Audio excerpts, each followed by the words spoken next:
Hi, and welcome to today's episode of Teacherwatch. I am AST Lim Sheng Jie.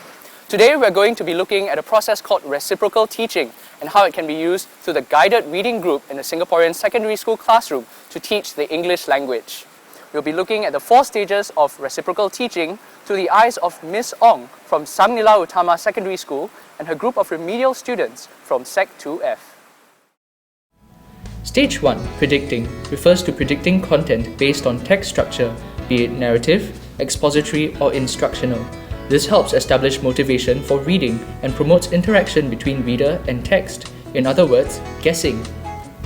Stage 2, Clarifying, refers to getting students to identify words or phrases they don't understand, then teaching them clarifying strategies to help them understand, like reading around the word for clues or discussing with a friend. Stage 3, Questioning, is when we get the students to write their own questions during and after reading the text. This gets them pumped up and excited to make inferences and connections to prior knowledge. Last but not least, we have Stage 4, Summarizing, where students recall the main points and come up with a summary of the text. Let's see how Miss Ong does it.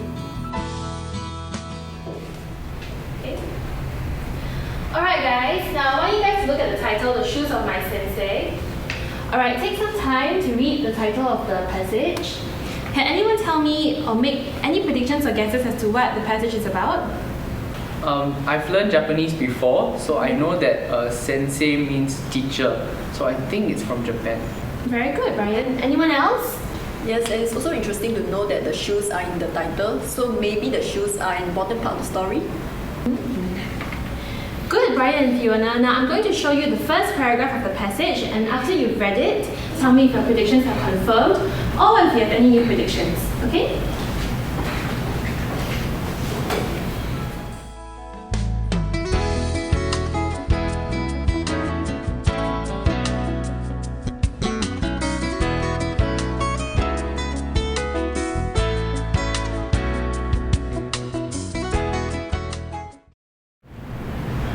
Alright guys, any new predictions?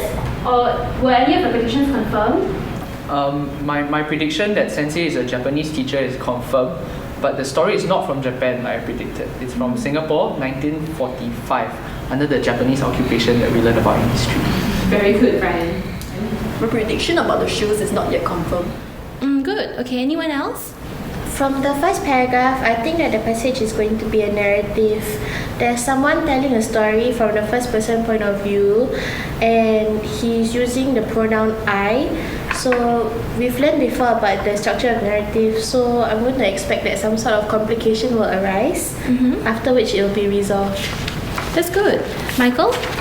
Yes, building on Brian's point earlier, since we know that this is during the war, times were probably very tough, so maybe the problem will arise from the narrator or his family having to find food or rations or safety.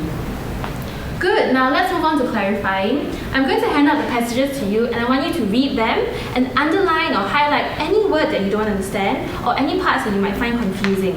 Okay?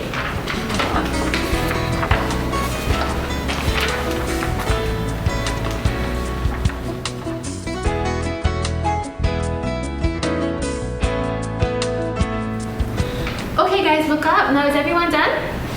Good. Can anyone share some of the words that you are not sure of? Oh, okay, one at a time. Brian? I had interred, POWs, and subjugation. Okay, very good. I had those two along with repatriated, detained, and clandestine. I don't know how to pronounce. Clandestine is correct, okay? Fiona? One other word that I'm unsure of is dossiers. I was also unsure of atrocities and vengeance. Okay, very good. Now, good job everyone. Can anyone help to clarify any of your friends' words? I saw the word subjugation. It's used to refer to colonial rule as well as Japanese rule, so I think it has something to do with controlling or ruling. Very good. Yeah, and I also remember learning in history that POW stands for prisoners of war.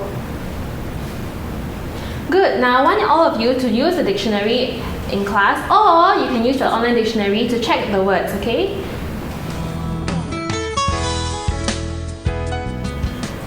Well done on class, now we've come up with a good vocabulary list and I'll print it for the class and I'll give it to you all later. Okay?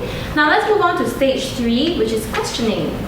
Now after reading the passage and going through the vocabulary words, does anyone have any questions about the passage? Brian? I noticed that in the text, it's supposed to follow the structure of a narrative, but doesn't seem to have a resolution. So why is that? Good question, Brian. Now what about the rest of you? What do you think the narrator should do? Should he pretend the shoes or should he ignore the letter? I was wondering whether or not to side with the narrator or with the sensei who wrote to him. In some ways, both are right. Yes, like Mary, I was also wondering whether the sensei is really a good guy or not. He is Japanese, but he seems to have done a lot of good things for his students. Now these are all very good questions. Yes, Fiona? Actually, I'm not sure about the significance of the shoes. The story is referring to putting yourself in another person's shoes or to empathize, but it does not obviously say so, so I'm not sure. Now these are all very good questions, guys. You guys should have your own thoughts on the text and ask why the author is writing the story this way. Now this is called critical reading, and this is a skill that all of you need to develop. Is that clear? Okay class, now to summarize, let's fill up the boxes that I have flashed on the screen. We have setting, characters, problems, events, and resolution.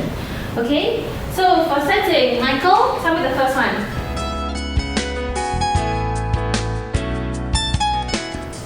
Okay, good job guys. Now that we have the main points on the screen, I want you guys to come together and write a summary. Okay, Mary, would you like to take the lead on this? Okay, so here's our summary.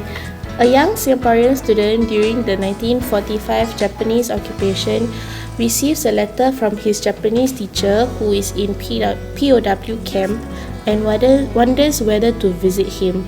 While making this decision, he reflects on all that the teacher has done and his relationship with the sensei. Good, Mary. To recap, there are 4 main stages in reciprocal teaching: predicting, clarifying, questioning, and summarizing.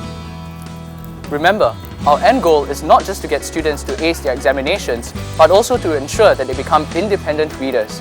Reciprocal teaching can help us to do this by teaching less and learning more, and also helping us to fulfill the objectives of the 2010 English language syllabus. This is AST Lim Sheng Jie, signing off.